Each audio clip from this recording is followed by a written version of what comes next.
Pagi itu, Pak Ratno, seorang pria parubaya dengan tubuh kurus dan wajah penuh keriput, duduk termenung di depan rumah kontrakannya yang sederhana.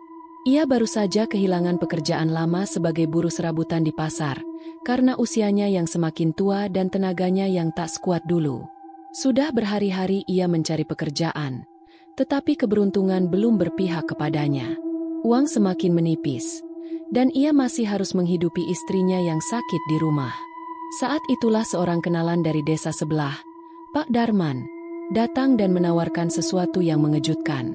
"Pak Ratno," kata Pak Darman, duduk di kursi bambu di teras rumah Ratno. "Saya dengar Bapak sedang cari pekerjaan." Pak Ratno mengangguk cepat. "Iya, Pak Darman, ada kerjaan." Pak Darman tersenyum tipis. "Ada. Saya baru dengar dari seseorang kalau rumah besar di desa sebelah sedang butuh tukang kebun. Katanya tamannya sudah lama tak terurus." Mata Pak Ratno berbinar. "Kerjaannya berat?" "Enggak." Pak Darman menggeleng. "Cuma bersihin halaman, potong rumput, dan rawat tanaman. Kerjanya juga enak. Dari jam 7 pagi sampai jam 5 sore. Malamnya Bapak bisa pulang ke rumah." Pak Ratno mengangguk-angguk. Itu pekerjaan yang cocok baginya. Tapi, Pak Darman tiba-tiba merendahkan suaranya. "Orang-orang bilang rumah itu agak aneh." Pak Ratno mengernyit. "Maksudnya?"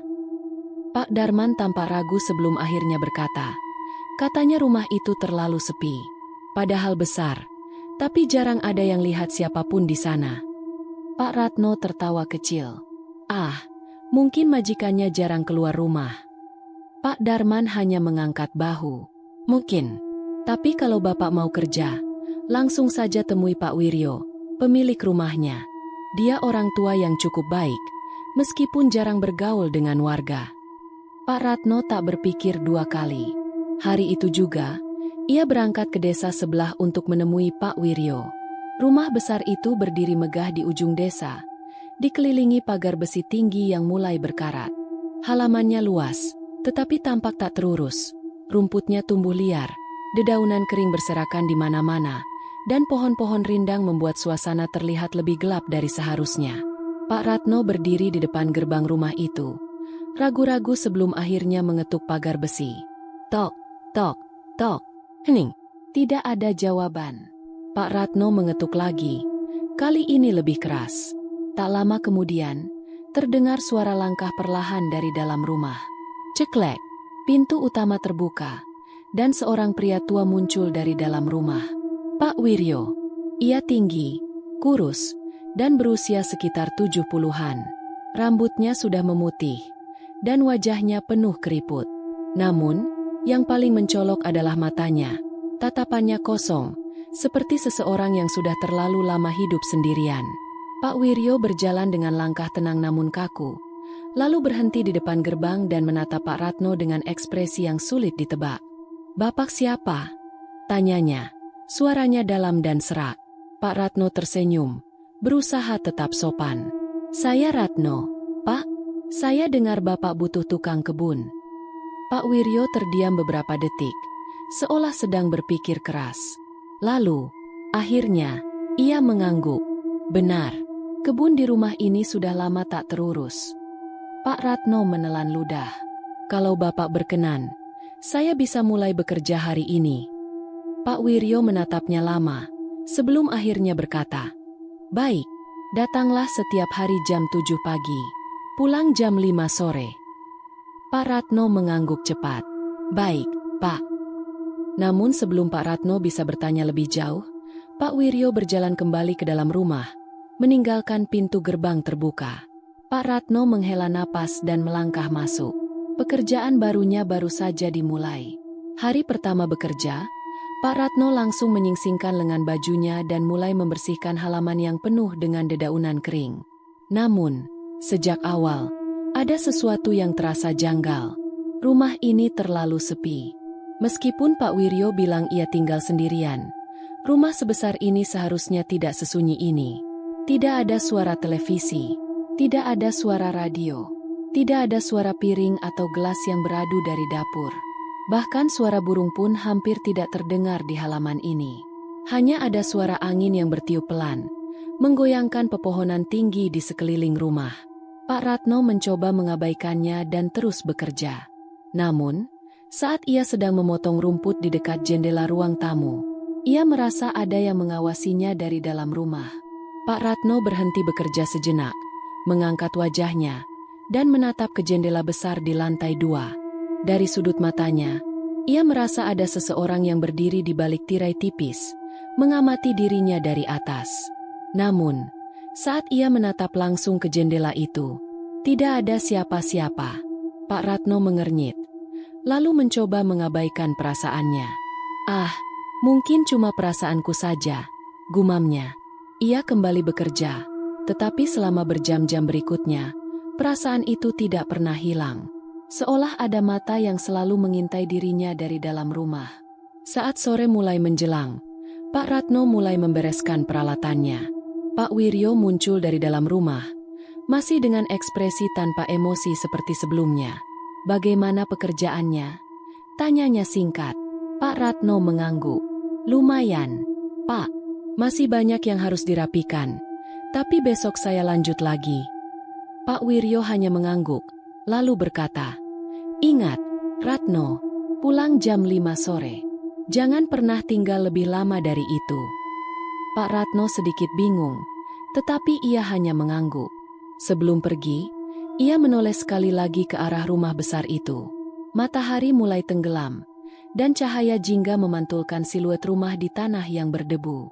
Namun ada sesuatu yang janggal.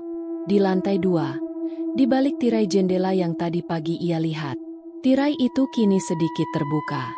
Dan di sana, ia melihat sesosok bayangan hitam berdiri diam, mengawasinya. Pak Ratno merasakan bulu kuduknya meremang. Ia menelan ludah, mempercepat langkahnya, dan keluar dari halaman rumah besar itu. Ia tidak ingin melihat ke belakang. Dan yang pasti, ia mulai bertanya-tanya apakah pekerjaan ini benar-benar keputusan yang tepat.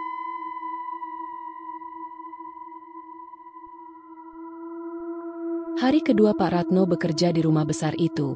Suasana masih terasa sama, sepi dan sunyi, seolah rumah itu lebih dari sekadar tempat tinggal. Seperti ada sesuatu yang tidak terlihat, namun keberadaannya bisa dirasakan.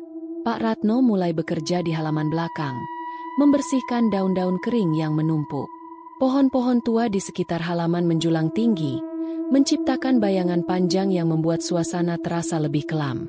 Saat ia sedang mencabut rumput liar, tiba-tiba, Pak Ratno merinding. Ia merasakan sesuatu. Seseorang sedang memperhatikannya. Ia berhenti bekerja, menegakkan tubuhnya, dan menoleh ke belakang dengan cepat. Namun, tidak ada siapa-siapa. Angin bertiup pelan, menyapu dedaunan kering di tanah. Pak Ratno menghela napas, mencoba meyakinkan dirinya bahwa itu hanya perasaan paranoid belaka. Tetapi, jauh di dalam hatinya, ia tahu itu bukan sekadar perasaan. Seseorang, atau sesuatu, sedang mengamatinya. Pak Ratno melanjutkan pekerjaannya, mencoba mengabaikan perasaan aneh yang menghantuinya sejak tadi. Namun, saat ia sedang memangkas ranting pohon dekat teras belakang, ia mendengar sesuatu yang membuatnya membeku di tempat. Tap, tap, tap. Langkah kaki. Dari dalam rumah, Pak Ratno mengernyit. Pak Wiryo bilang ia tinggal sendirian di rumah ini. Lalu, siapa yang sedang berjalan di dalam rumah? Ia berhenti bekerja sejenak dan memfokuskan pendengarannya. Langkah kaki itu terdengar jelas. Perlahan, teratur. Seperti seseorang yang sedang berjalan dari satu ruangan ke ruangan lain. Pak Ratno menelan ludah. Ia menoleh ke pintu belakang rumah, yang sedikit terbuka, tetapi tidak cukup lebar untuk melihat ke dalam. Lalu, suara langkah kaki itu berhenti. Hening. Pak Ratno menunggu, berharap Pak Wiryo keluar dan mengatakan sesuatu.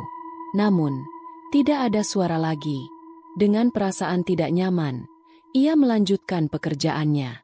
Tapi, sejak saat itu, ia tidak bisa menghilangkan pikiran bahwa rumah ini tidak benar-benar kosong. Hari ketiga bekerja, Pak Ratno mulai merasa lebih terbiasa dengan suasana rumah itu. Namun, tetap saja, ada sesuatu yang mengganjal. Siang itu, setelah makan siang, Ia berjalan ke sisi rumah yang jarang ia perhatikan sebelumnya.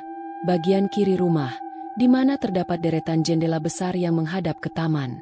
Ia berdiri di sana sejenak, mengamati betapa megahnya rumah itu, meskipun terkesan ditinggalkan.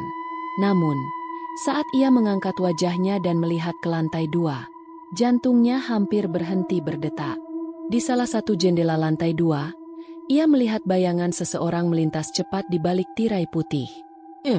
Cepat. Sekilas, Pak Ratno langsung mundur selangkah. Keringat dingin membasahi punggungnya. Itu bukan refleksi cahaya. Itu bukan daun bergoyang. Seseorang barusan lewat di jendela lantai 2. Namun Pak Wiryo tinggal sendirian. Lalu, siapa itu? Pak Ratno menatap jendela itu tanpa berkedip. Namun tidak ada pergerakan lagi. Hanya tirai yang bergoyang pelan, seperti baru saja tersentuh seseorang atau sesuatu. Pak Ratno menggigit bibirnya, mencoba menenangkan pikirannya. Mungkin hanya bayangan burung terbang, pikirnya, meskipun ia tahu itu bohong. Perasaan tidak nyaman kembali merayap di tubuhnya. Dan kali ini, ia mulai benar-benar merasa bahwa ia tidak sendirian di tempat ini. Hari berikutnya, Pak Ratno mengumpulkan keberaniannya. Saat sedang menyiram tanaman di dekat teras depan, ia melihat Pak Wiryo duduk di kursi rotan, menikmati teh tanpa ekspresi. Pak Ratno merasa inilah saatnya menanyakan sesuatu yang mengganggunya selama ini. Ia membersihkan tenggorokannya dan berkata, "Pak Wiryo, saya boleh bertanya sesuatu?" Pak Wiryo tidak langsung menjawab. Ia hanya menoleh pelan, lalu mengangguk singkat. Pak Ratno ragu sejenak, tetapi akhirnya berkata, "Pak, saya dengar langkah kaki di dalam rumah. Padahal Bapak bilang Bapak tinggal sendirian." Pak Wiryo tetap diam, matanya tajam menatap Pak Ratno. Pak Ratno melanjutkan, "Kemarin saya juga lihat sesuatu di lantai 2. Ada bayangan lewat di jendela." Pak Wiryo tidak bereaksi. Suasana terasa mencekam, seolah udara di sekitar mereka menjadi lebih dingin. Setelah beberapa saat yang terasa seperti selamanya, akhirnya Pak Wiryo tersenyum. Senyum kecil, dingin, tanpa emosi. Lalu ia berkata pelan, "Jangan terlalu banyak bertanya, Ratno. Lakukan saja pekerjaanmu." Pak Ratno merinding. Senyuman itu terasa salah. Pak Wiryo kemudian berdiri, membawa cangkir tehnya, dan berjalan masuk ke dalam rumah, tanpa menjawab pertanyaan Pak Ratno. Pak Ratno menghela napas panjang, mencoba meyakinkan dirinya bahwa semuanya baik-baik saja. Namun jauh di dalam hatinya, ia tahu sesuatu tidak beres. Dan rumah ini menyimpan rahasia yang lebih mengerikan dari yang bisa ia bayangkan. Hari itu, langit di atas rumah besar tampak mendung. Matahari tertutup awan kelabu, membuat suasana semakin suram. Pak Ratno sudah terbiasa dengan kesunyian rumah ini, tetapi hari ini, ada sesuatu yang terasa berbeda. Udara lebih dingin, hembusan angin terasa lebih berat. Namun, ia mencoba mengabaikannya dan tetap bekerja di halaman belakang, memangkas semak-semak liar yang mulai merayap ke dinding rumah. Tangannya cekatan mengayunkan gunting rumput, sementara pikirannya terus berusaha menepis semua kegelisahan yang ia rasakan selama bekerja di tempat ini. Namun, saat ia bergerak ke arah dekat jendela dapur, tiba-tiba, "Tolong, keluarkan aku." Pak Ratno membeku. Suara itu pelan dan lirih, seperti bisikan dari seseorang yang terjebak. Ia menoleh ke jendela dapur. Napasnya tertahan. Jendelanya tertutup, tetapi tirainya sedikit terbuka. Dari celah itu, Pak Ratno mencoba melihat ke dalam rumah. Kosong. Tidak ada siapa-siapa di sana. Pak Ratno menelan ludah. "Tadi itu," gumamnya pelan. Jantungnya berdebar keras. Ia melangkah mendekati jendela dan menempelkan telinganya ke kaca, mencoba mendengar lebih jelas. Namun, hening, seakan suara tadi tidak pernah ada. Pak Ratno mundur perlahan. Hatinya berdebar. Apa yang sebenarnya ia dengar barusan? Siapa yang berbicara? Dan yang lebih penting, siapa yang meminta tolong dari dalam rumah? Hari semakin sore, dan Pak Ratno mencoba mengabaikan kejadian aneh tadi. Mungkin itu hanya perasaannya saja. Mungkin hanya suara angin yang masuk melalui celah jendela. Namun, rasa tidak nyaman terus mengganggunya. Saat pukul 5 sore, Pak Ratno bersiap pulang. Ia berjalan menuju gerbang, dan di sana Pak Wiryo sudah berdiri, seperti sudah menunggunya. Pak Wiryo masih mengenakan pakaian serba abu-abu seperti biasa. Wajahnya datang tanpa ekspresi. Namun ada sesuatu yang berbeda dari tatapannya hari ini. Pak Ratno menundukkan kepala sedikit. "Saya pulang dulu, Pak." Pak Wiryo tidak langsung menjawab. Ia hanya menatap Pak Ratno lama, seolah sedang menimbang-nimbang sesuatu. Lalu, dengan suara datar, ia berkata, "Ratno, jangan pernah masuk ke dalam rumah ini." Pak Ratno mengangkat wajahnya, menatap majikannya dengan bingung. Pak Wiryo masih menatapnya tajam. "Jangan tanya kenapa," lanjutnya. "Cukup. Jangan pernah masuk." Pak Ratno merasa ada yang semakin tidak beres. Kenapa Pak Wiryo melarangnya masuk? Apa yang ada di dalam rumah itu? Dan, jika rumah ini memang kosong, kenapa ada suara minta tolong dari jendela dapur tadi?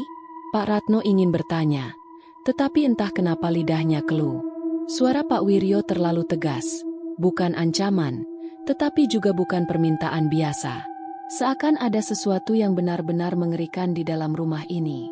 Dan Pak Wiryo tidak ingin Pak Ratno mengetahuinya. Sepanjang perjalanan pulang, kata-kata Pak Wiryo terus terngiang di kepala Pak Ratno. Jangan pernah masuk ke dalam rumah ini. Apa yang sebenarnya terjadi di tempat itu? Ia sudah mendengar langkah kaki di dalam rumah. Padahal Pak Wiryo bilang ia tinggal sendirian. Ia sudah melihat bayangan hitam melintas di jendela lantai 2. Dan kini, ada suara bisikan meminta tolong dari dapur. Tetapi tidak ada siapa-siapa di sana. Pak Ratno mulai merasa bahwa Pak Wiryo menyembunyikan sesuatu. Dan ia tidak yakin, apakah lebih baik mencari tahu, atau pergi sebelum semuanya terlambat. Namun satu hal yang pasti, pekerjaan ini tidak akan berjalan normal seperti yang ia kira.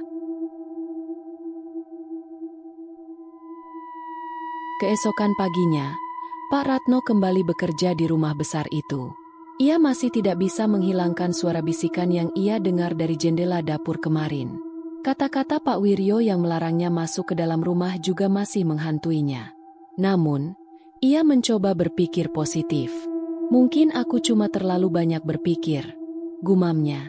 Ia menenangkan diri dan mulai membersihkan halaman depan, mengumpulkan dedaunan kering yang berjatuhan di bawah pohon tua. Tapi baru sekitar setengah jam bekerja, ia merasakan sesuatu yang aneh. Pak Ratno menegakkan tubuhnya, merasakan perasaan familiar, perasaan diawasi. Namun kali ini, perasaan itu lebih kuat dari sebelumnya. Seolah ada seseorang yang berdiri tidak jauh darinya, mengawasinya tanpa suara. Pak Ratno mengusap keringat di dahinya dan melihat ke arah rumah. Dan saat itulah dadanya mencelos. Pintu utama rumah itu terbuka sedikit. Hanya sekitar 10 cm, cukup untuk terlihat, tapi tidak cukup untuk melihat ke dalam. Pak Ratno mengernyit. Padahal tadi, sebelum ia mulai bekerja, pintu itu masih tertutup rapat. Ia melirik ke sekeliling. "Pak Wiryo?" Tadi Pak Wiryo bilang ia akan pergi sebentar ke rumah kepala desa. Jadi, siapa yang membuka pintu itu? Pak Ratno menatap celah pintu itu dengan jantung berdebar. Ia menunggu beberapa detik, berharap seseorang akan keluar. Namun, tidak ada siapa-siapa. Angin bertiup pelan, menggoyangkan dahan pohon dan membuat daun-daun bergemerisik. Pak Ratno mencoba meyakinkan dirinya bahwa mungkin Pak Wiryo lupa menutup pintu dengan benar sebelum pergi. Tapi tetap saja, kenapa tiba-tiba terbuka? Pak Ratno berusaha mengabaikan rasa tidak nyaman dan kembali menyapu halaman. Namun, saat ia berdiri membelakangi rumah, ia mendengar sesuatu yang membuat bulu kuduknya berdiri. Tap, tap, tap. Langkah kaki. Dari dalam rumah, Pak Ratno langsung berhenti bergerak. Ia menelan ludah, mencoba memastikan apakah ia tidak salah dengar. Namun, suara itu terdengar jelas. Seolah ada seseorang yang sedang berjalan pelan di dalam rumah. Pak Ratno berpaling perlahan. Pintu masih sedikit terbuka. Namun, tidak ada siapa-siapa di sana. Hanya ada kegelapan yang menyelinap melalui celah pintu. Pak Ratno merasa napasnya tercekat. Apakah ada orang lain di dalam rumah ini? Ataukah bukan manusia? Pak Ratno mencoba mengabaikan suara langkah kaki itu dan kembali bekerja. Namun, ia tidak bisa tenang. Ia merasa sesuatu dalam rumah itu sedang memperhatikannya. Dan ternyata, perasaannya benar. Saat ia sedang menumpuk dedaunan kering di sudut halaman, sesuatu di sudut matanya menarik perhatiannya. Di lantai 2, di balik jendela kamar yang menghadap ke halaman depan, seseorang mengintip dari balik tirai. Pak Ratno membeku. Ia tidak langsung menoleh, hanya melihat dari sudut matanya. Jendela itu tertutup, tetapi tirainya tersibak sedikit. Dan di baliknya, terlihat sepasang mata mengintip ke arahnya. Mata itu gelap, kosong, dan menatap lurus kepadanya. Pak Ratno merasakan darahnya membeku. Siapa itu? Pak Wiryo sedang keluar rumah. Tidak ada orang lain di sini. Lalu, siapa yang ada di lantai 2? Jantungnya berdegup kencang. Ia mencoba tetap diam dan tidak menunjukkan bahwa ia sadar ada yang mengawasinya. Namun, rasa penasaran dan ketakutannya bercampur menjadi satu. Akhirnya, ia memberanikan diri untuk menoleh langsung ke jendela itu.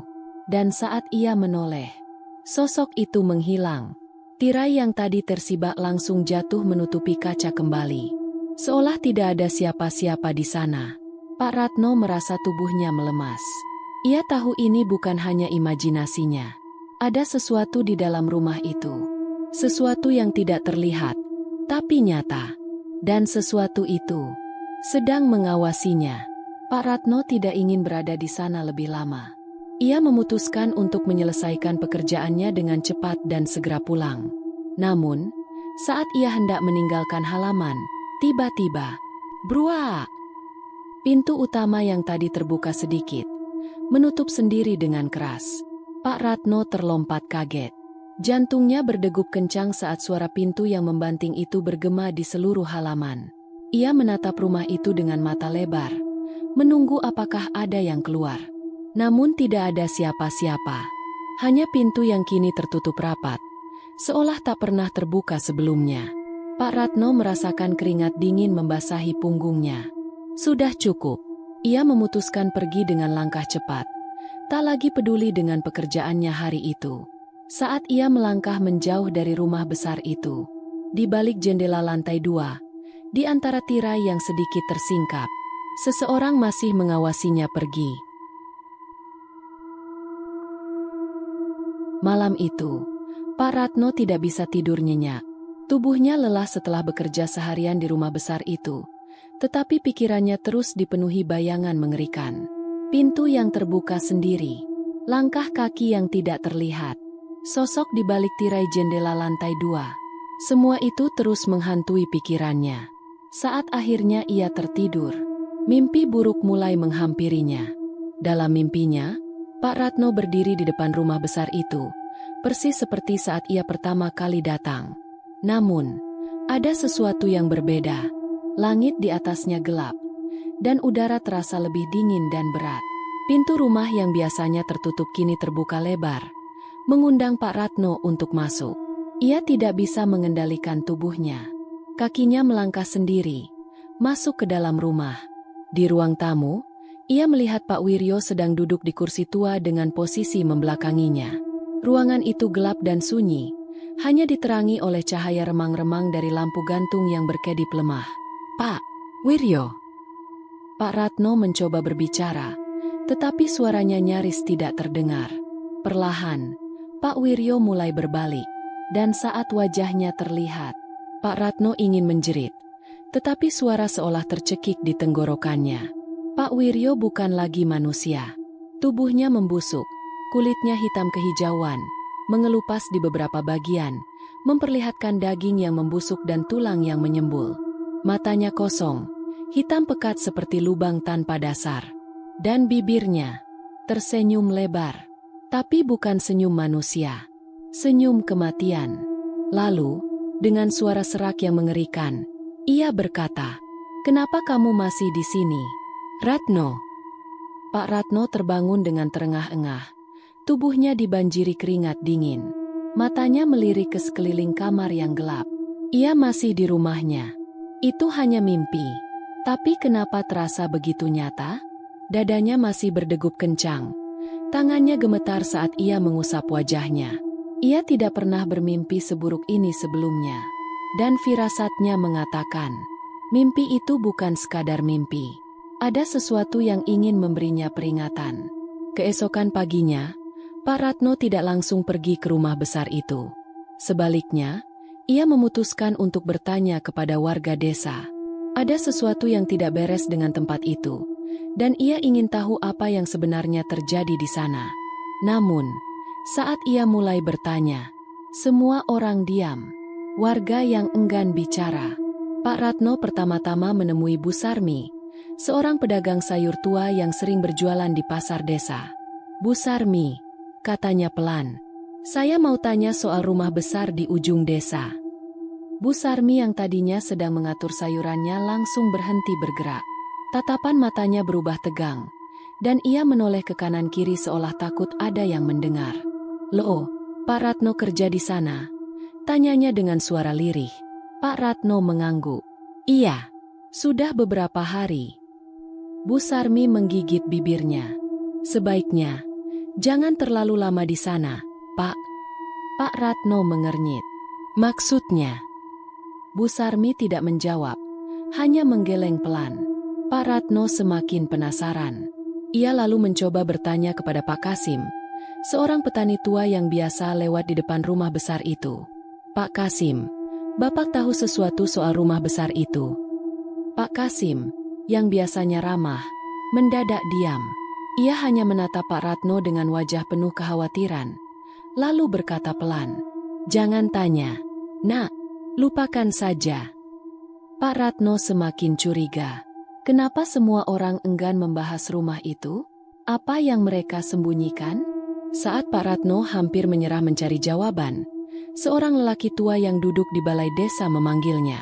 Pak Ratno mengenalnya sebagai Mbah Karyo, seorang pria yang sudah tinggal di desa ini sejak puluhan tahun lalu.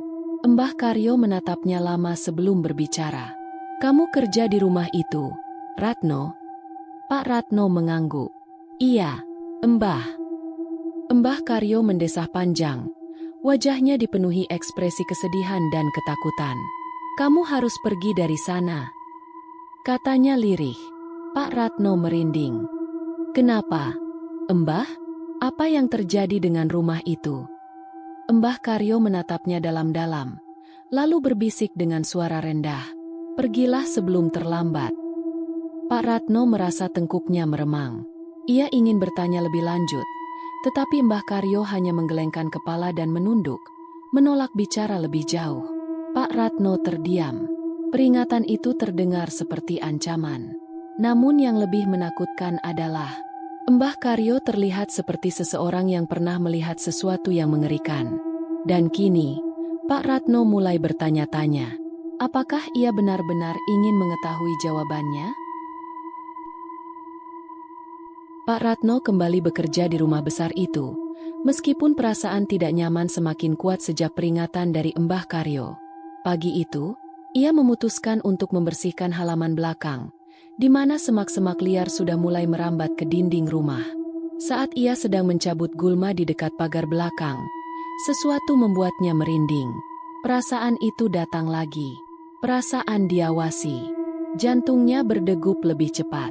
Tangannya berhenti bergerak.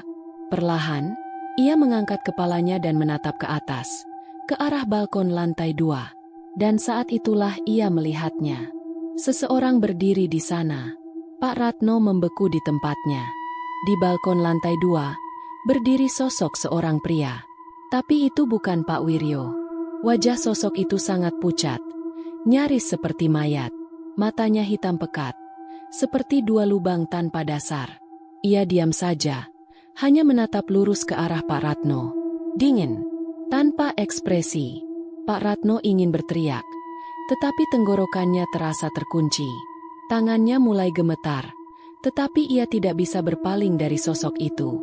Lalu, Ia mengedipkan mata sejenak. Dan dalam sekejap, sosok itu menghilang. Pak Ratno langsung mundur selangkah. Napasnya tersengal-sengal. Apa yang baru saja ia lihat? Apakah itu bayangan? Atau benar-benar seseorang? Ia tahu ia tidak berhalusinasi. Ia benar-benar melihatnya. Sosok dengan mata hitam pekat. Menatapnya dari balkon lantai 2. Dan itu bukan Pak Wiryo. Pak Ratno segera meletakkan peralatannya dan berjalan cepat menuju pintu depan. Ia harus memberitahu Pak Wiryo. Namun, saat ia mengetuk pintu, tidak ada jawaban. Ia mencoba lagi. Tetap tidak ada siapa-siapa. Ia mengintip ke dalam rumah melalui jendela. Rumah itu kosong. Pak Wiryo tidak ada di dalam. Pak Ratno menelan ludah. Kalau Pak Wiryo tidak ada di rumah, lalu siapa yang tadi berdiri di balkon? Pak Ratno merasa ada yang tidak beres. Ia melangkah mundur, berniat meninggalkan rumah itu lebih awal hari ini.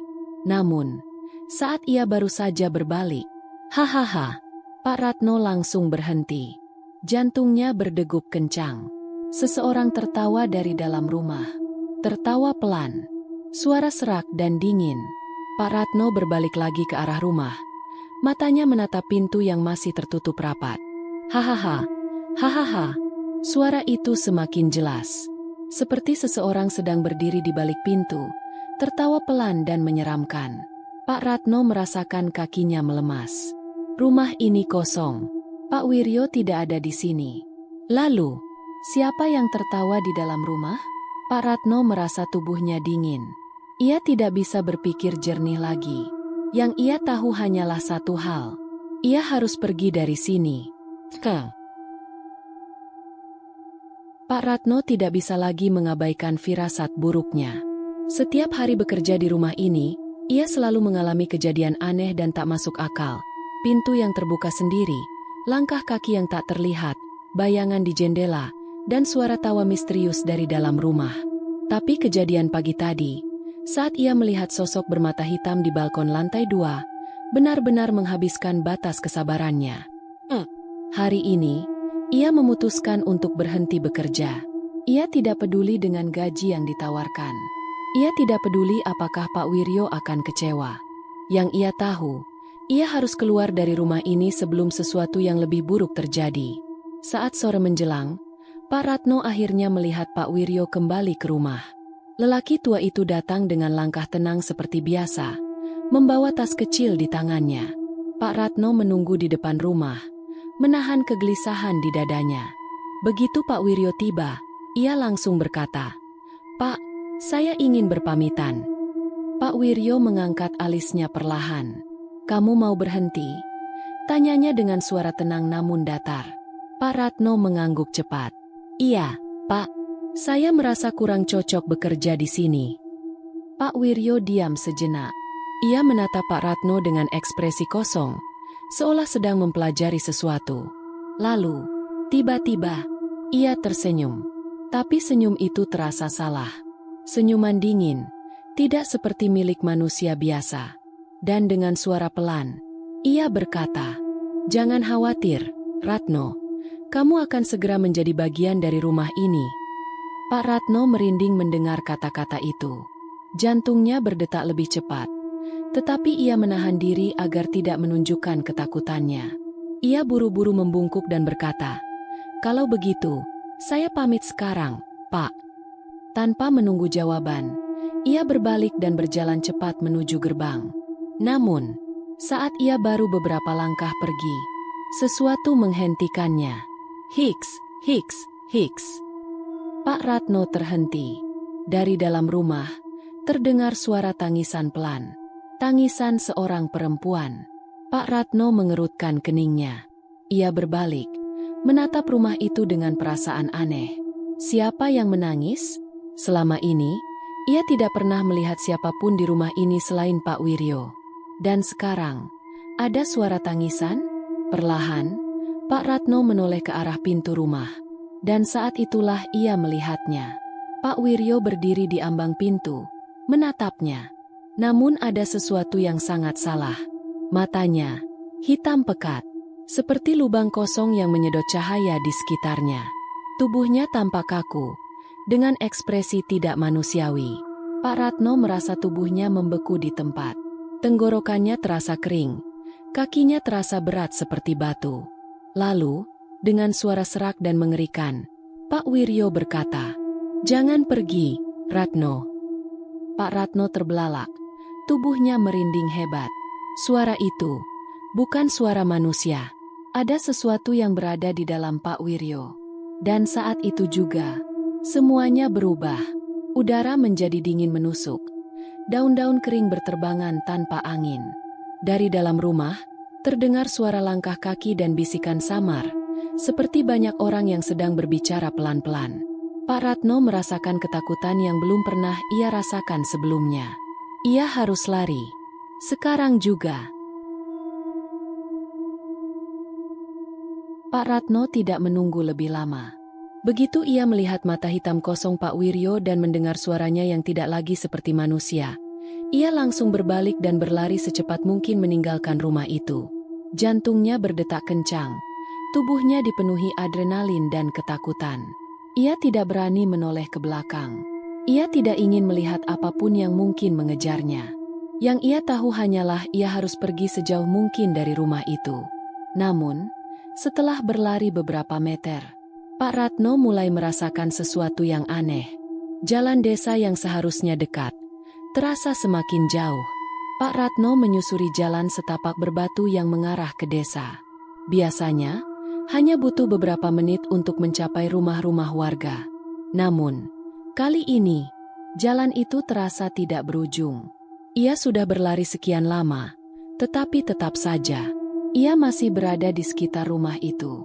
Seolah ia berlari dalam lingkaran. Seolah tempat ini tidak ingin ia pergi. Pak Ratno mulai panik. Ia mempercepat langkahnya, berharap bisa keluar dari ilusi mengerikan ini. Namun, saat ia akhirnya menoleh ke belakang, darahnya langsung membeku. Di jalan setapak yang gelap itu, ada sesuatu yang mengejarnya. Sebuah bayangan hitam, lebih gelap dari malam, tanpa bentuk yang jelas. Namun, Pak Ratno bisa merasakan auranya, dingin, mengerikan, dan penuh kebencian. Bayangan itu bergerak cepat, seperti kabut pekat yang merayap di tanah. Dan itu menuju ke arahnya. Pak Ratno terkesiap, tubuhnya semakin gemetar hebat. Ini bukan mimpi, ini nyata. Dan ia dalam bahaya besar. Pak Ratno berlari sekuat tenaga, tetapi tubuhnya mulai terasa berat. Udara di sekitarnya terasa semakin dingin, seolah mencengkram tubuhnya dan menguras semua energinya. Kepalanya mulai pusing, pandangannya berputar. Jangan jatuh, Ratno. Ia mencoba tetap berlari. Namun, kakinya mulai melemah. Darah di tubuhnya seolah membeku. Dunia di sekitarnya menjadi kabur. Bayangan hitam itu semakin dekat. Dan saat ia mencoba melangkah sekali lagi, tubuhnya ambruk ke tanah. Pak Ratno terjatuh di tengah jalan desa. Kepalanya terbentur keras di atas tanah berbatu. Matanya mencoba tetap terbuka, tetapi kegelapan mulai menelannya. Dari kejauhan, ia masih bisa mendengar suara samar-samar. "Jangan pergi, Ratno." Suara Pak Wiryo. Suara yang kini terdengar seperti berasal dari dalam kubur. Lalu, semuanya menghilang. Kegelapan total. Pak Ratno kehilangan kesadaran.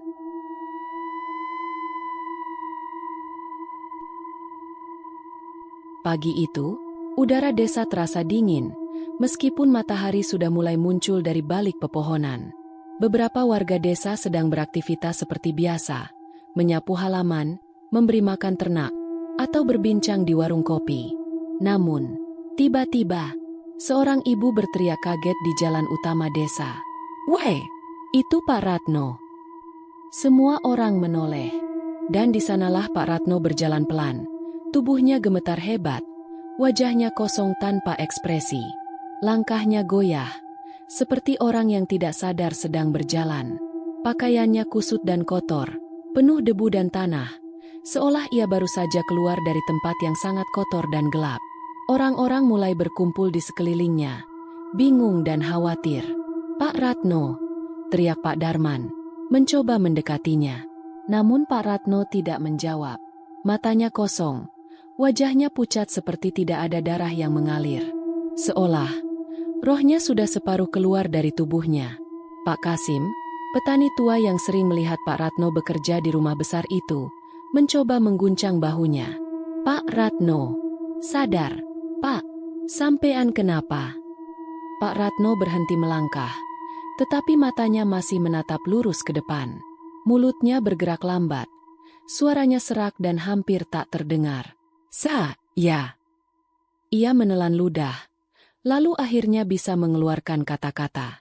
"Saya kerja di rumah besar itu." Seketika, suasana menjadi tegang. Orang-orang terdiam, saling berpandangan dengan wajah cemas dan ketakutan. Pak Ratno tidak menyadari reaksi mereka. Dengan suara gemetar, ia melanjutkan, "Di rumah Pak Wiryo." Begitu mendengar nama Pak Wiryo, para warga langsung terlihat pucat pasi. Beberapa orang mundur selangkah, sementara yang lain berbisik dengan wajah ngeri. "Astagfirullah," seorang ibu berbisik, menutup mulutnya dengan tangan gemetar. Pak Darman menatap Pak Ratno dengan ekspresi campuran antara takut dan bingung. Pak Kasim, yang dari tadi diam, akhirnya memberanikan diri untuk bertanya. "Pak Ratno," katanya pelan, suaranya penuh kehati-hatian. "Siapa yang menyuruh Bapak bekerja di sana?" Pak Ratno terdiam. Ia mengingat hari pertama ia datang ke rumah besar itu, saat Pak Wiryo membuka pintu dan memberinya pekerjaan sebagai tukang kebun. Ia ingat bagaimana lelaki tua itu menatapnya dengan ekspresi dingin, dan bagaimana suara beratnya memberi perintah. Tanpa ragu, ia menjawab, "Pak Wiryo, pemilik rumah itu." Begitu mendengar jawaban itu, para warga semakin ketakutan. Beberapa orang langsung mengucap doa, sementara yang lain saling berbisik dengan wajah panik. Pak Ratno bingung melihat reaksi mereka. "Ada apa?" tanyanya dengan suara parau. Tidak ada yang langsung menjawab. Hanya keheningan mencekam, diselingi suara napas tertahan dari orang-orang yang ketakutan. Lalu, seorang lelaki tua berjalan pelan mendekati Pak Ratno. Itu Mbah Karyo, orang tertua di desa, yang pernah memberi Pak Ratno peringatan untuk tidak bekerja di rumah itu. Mbah Karyo menatapnya dengan sorot mata penuh duka dan ketakutan. Lalu, dengan suara pelan namun jelas, ia berbisik, "Pak Wiryo, sudah meninggal 5 tahun yang lalu." Pak Ratno terbelalak. Ia merasa seluruh tubuhnya menjadi dingin. Jantungnya berdebar begitu kencang, hingga terasa hampir membelah dadanya. Tidak mungkin. Ia tergagap, mundur selangkah. "Tidak mungkin, Mbah. Saya bertemu beliau setiap hari. Saya bicara dengannya. Saya menerima gaji darinya." Mbah Karyo hanya menggeleng pelan. Wajahnya dipenuhi kesedihan. "Pak Wiryo meninggal 5 tahun lalu, Ratno, di dalam rumah itu, dan jasadnya tidak pernah ditemukan. Rumah itu kosong sejak saat itu." "Lalu, dengan siapa kamu berbicara selama ini? Dengan siapa kamu bekerja?" Pak Ratno tidak bisa menjawab. Dunia seolah berputar di sekelilingnya. Ia ingin menyangkal. Ia ingin percaya bahwa semua ini tidak benar. Namun, semuanya mulai masuk akal. Pak Ratno mulai teringat semua kejadian aneh yang dialaminya di rumah itu. Langkah kaki di dalam rumah. Padahal Pak Wiryo bilang ia tinggal sendirian. Sosok yang mengintip dari balik jendela, tetapi menghilang saat ia menoleh. Pintu yang terbuka dan tertutup sendiri. Suara tawa dan tangisan dari dalam rumah. Mata hitam kosong Pak Wiryo yang menatapnya di malam terakhirnya bekerja. Semuanya masuk akal sekarang. Pak Wiryo bukan lagi manusia. Ia sudah mati. Namun ia masih menghuni rumah itu. Dan yang lebih mengerikan, ia ingin Pak Ratno menjadi bagian dari rumah itu juga. Pak Ratno tidak bisa menahan dirinya lagi. Ia menjerit histeris, mundur sambil mencengkeram kepalanya sendiri. "Tidak! Ini tidak mungkin." Matanya membelalak liar, tubuhnya gemetar hebat. Para warga berusaha menenangkannya, tetapi Pak Ratno tidak bisa berhenti menggigil. Kengerian yang ia rasakan terlalu besar. Ia ingin lari. Ia ingin melupakan semuanya. Namun ia tahu, sesuatu telah mengikutinya keluar dari rumah itu. Dan ini belum berakhir.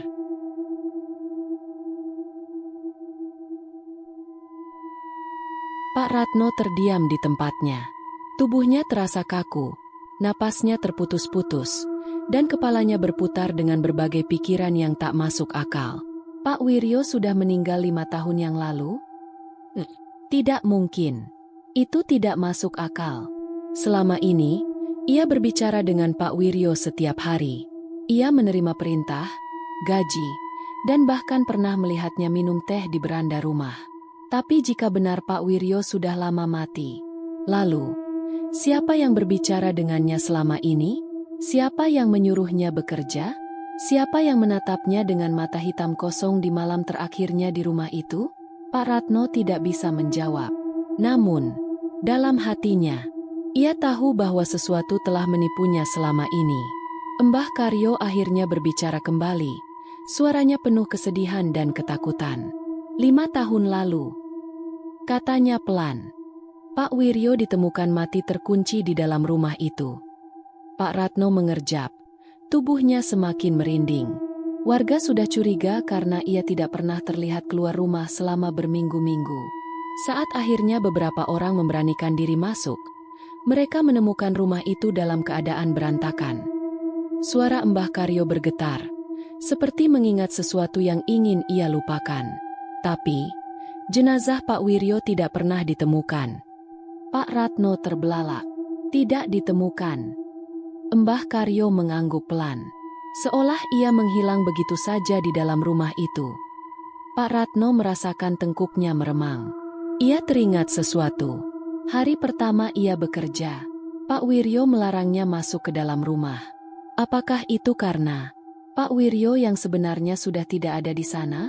Ataukah sesuatu yang lain tinggal di dalam rumah itu? Pak Ratno mengusap wajahnya yang dipenuhi keringat dingin. Ia ingin meyakinkan dirinya bahwa semua ini sudah berakhir. Bahwa ia telah berhasil keluar dari rumah itu dan kembali ke tempat yang aman. Namun, sebuah pertanyaan besar masih menghantuinya. Apakah ia benar-benar berhasil keluar dari rumah itu? Atau, apakah rumah itu masih mengikatnya dalam cara yang tidak ia pahami? Pak Ratno merasakan ketakutan aneh yang tidak bisa ia jelaskan. Ia ingin percaya bahwa ia telah selamat. Namun, jauh di dalam hatinya, ia merasa sesuatu masih belum selesai. Pak Ratno akhirnya mengangkat kepalanya, menatap lurus ke depan. Dari tempatnya berdiri, ia masih bisa melihat rumah besar itu di kejauhan. Rumah itu tampak sunyi. Pintu depannya tertutup rapat. Tidak ada tanda-tanda kehidupan. Seperti benar-benar kosong. Pak Ratno mencoba mengatur napasnya. Mungkin, memang semua sudah berakhir. Namun, sebuah firasat buruk menyelimutinya. Dan saat ia tanpa sadar menoleh ke arah balkon lantai 2, jantungnya langsung berhenti berdetak. Di sana, berdiri sesosok pria tua. Pakaiannya masih sama seperti saat terakhir kali ia melihatnya. Wajahnya masih tanpa ekspresi. Dan yang paling membuat Pak Ratno nyaris jatuh pingsan, Pak Wiryo sedang tersenyum tipis kepadanya. Senyum yang dingin dan penuh rahasia. Seolah berkata, "Kamu pikir sudah bebas, Ratno? Aku masih di sini, dan aku masih mengawasimu." Pak Ratno membeku. Tangannya gemetar hebat. Ia menutup matanya sejenak, berharap itu hanya halusinasi. Namun saat ia membuka mata kembali, balkon itu kosong.